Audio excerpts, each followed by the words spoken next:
narito na naman tayo para sa isang napaka-sweet at nakakakilig na love story nila Kalingap Edu at Ate Viancy. Mo ay aking makilala at kung ano ako'y Para sa pagpapatuloy ng ating love story ay ito ang mga highlights ng mga nangyari sa Hong Kong noong nakaraan nga nating video ay naipakita ang kanilang pagbiyahe papunta sa Hong Kong.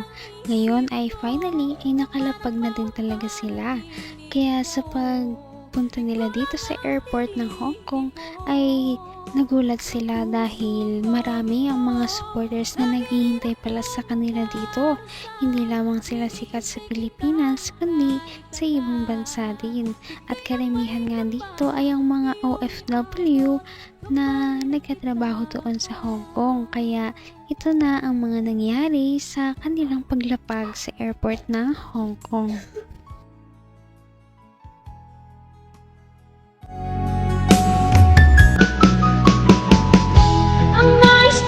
Oy, hello ate. Oy, ate Pe. Ay! Ay! Hello ate Pe. Siyempre naman. Ang ganda talaga. Ate ba talaga? Hi po. Hello po. Thank you po. Ganda ka.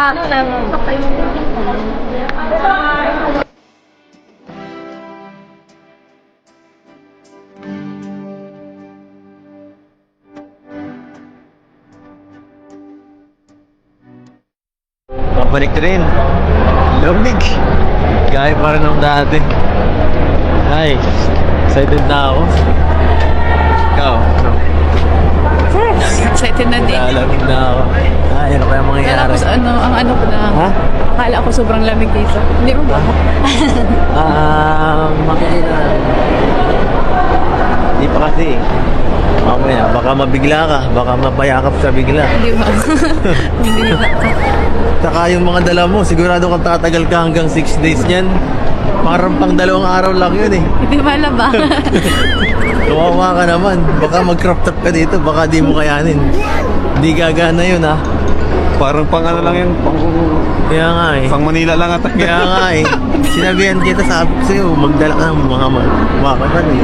Di bale, kung ano ako'y tanggap mo na hindi ka rin Ilang beses nang nakapunta si Kalingap Edu sa Hong Kong, ngunit si Ate Viancy ay first time pa lamang niya, kaya hindi niya pa talaga alam kung ano ang mga dapat na gawin.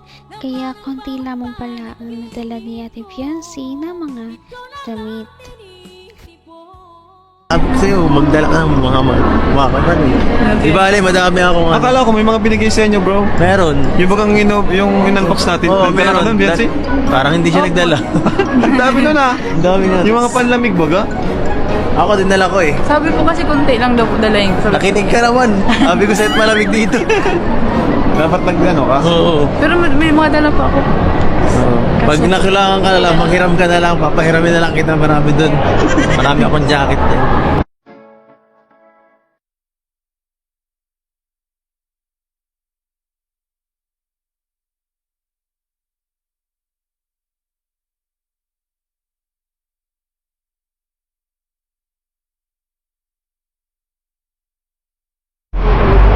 Ang pagpabalik ni Kuya Bal. Sa Hong Kong. Ayan naman na, bago. Ayan po, salamat po. Ay, may ampaw. Thank you po. Salamat po. Magagamit ko to, wala pa akong payo.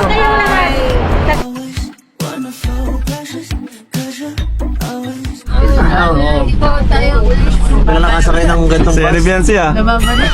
Nababano to. Yan lang nakakita ng second floor na bus. Malis mo maganda. Ano gusto mo? Ito yung bahay mo. Pamili ka. Thank you, bye. Pumili ka. Ay, grabe malaki lang tayo. naman ang bawat panaginip ko ikaw lang ang Paglapag napaglapag pa lang nila sa Hong Kong ay grabe na talaga at napakarami na rin nilang mga sweet moments, kaya ano pa kaya sa mga susunod na araw dahil marami pa talaga tayong aabangan ng mga nangyari dito sa Hong Kong at siguradong mag-enjoy kayo. Sa ngayon ay papunta na sila sa kanilang unang destinasyon at pagpapahingahan muna.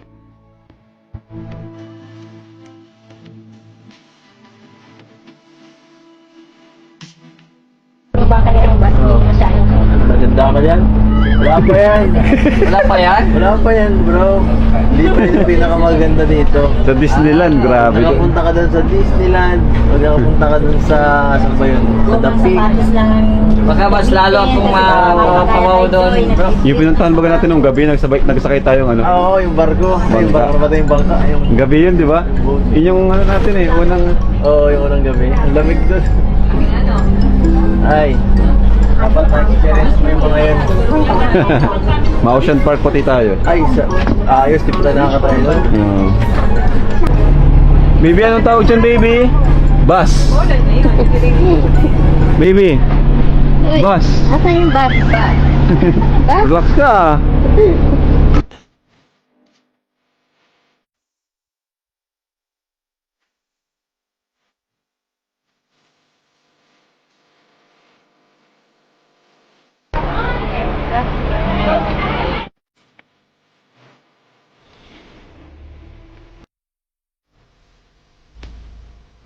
Alright mga kalingap, so dito na po kami sa aming tutuluyan sa maliit na transient na ito, pero na Hanggang wakas ay tayo ng dalawa. Palagi kang napanag-iisip. Todo picture at video naman si Ate Viancy dahil syempre ngayon lamang siya nakapunta sa ibang bansa, kaya talagang tinitreasure niya ang bawat moments at gusto niya talagang makapture ang lahat ng ito. Kaya naman sa mga susunod na araw ay syempre parang i-expect natin na mapupuno ang storage ni Viancy ng mga pictures. Alright mga kalingap, so dito na po kami sa aming tutuluyan sa maliit na transient na ito, pero napakaganda, sulit na sulit po, ang daming kwarto. So ito yung first room po. Andyan si Ed, si Sarah, ang daming kwarto, ang daming higaan. Ayan, meron pang higaan. Tapos, ito na po tayo. Ayan, andito na po sila ang mga tita natin. Hello! Tita Marie. Hello po. Hello! Tita, Ate Belle! Ate Belle. Dito sila Ate Fe. Sorry naman po. Ayan po. So may sala tayo dito. Dito yung sala natin. May ref na po. Kompleto na po. Ang ganda. Tapos may kwarto pa po dito. Thank you. Ayan. Bibigyan mo ng t-shirt Ayan. Bali yan na po yung kwarto natin. order natin. Kami kabila. Nagpapahinga na po si Jack. So, ayan po. And may dalawang toilet. Ayan dito. Itong CR na to, ang dami niyang daming door. Inodoro. Pwede magsabay-sabay. Parang design talaga siya para sa mga travelers. Tapos dito, dalawang kwarto pa dito. Una dito, andyan sila, Kuya Bal, Viancy. Pasok na. Ayan. Nakakatuwa talaga ang Kalingap team dahil sila ay palaging tumutulong sa kapwa, kaya naman bumabalik talaga ang mga blessings sa kanila. Napakarami at dumadami pa ang kanilang mga sponsors hanggang ngayon, kaya nakakapunta sila sa mga ganitong lugar. Sana nga ay masundan pa ang kanilang mga trip at sa susunod nating video ay malalaman na ninyo ang nangyari sa Hong Kong. Napaka-sweet talaga nila at napakabait ng tambalang ito, kaya maraming sumusuporta. Kaya naman, sana ipatuloy natin silang suportahan at mahalin si Viancy, si Kalingap Edu at ang Kalingap team.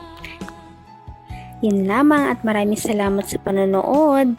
Abangan natin kung magkakatuluyan ba talaga si Kalingap Edu at Viancy. Hanggang sa muli. Bye!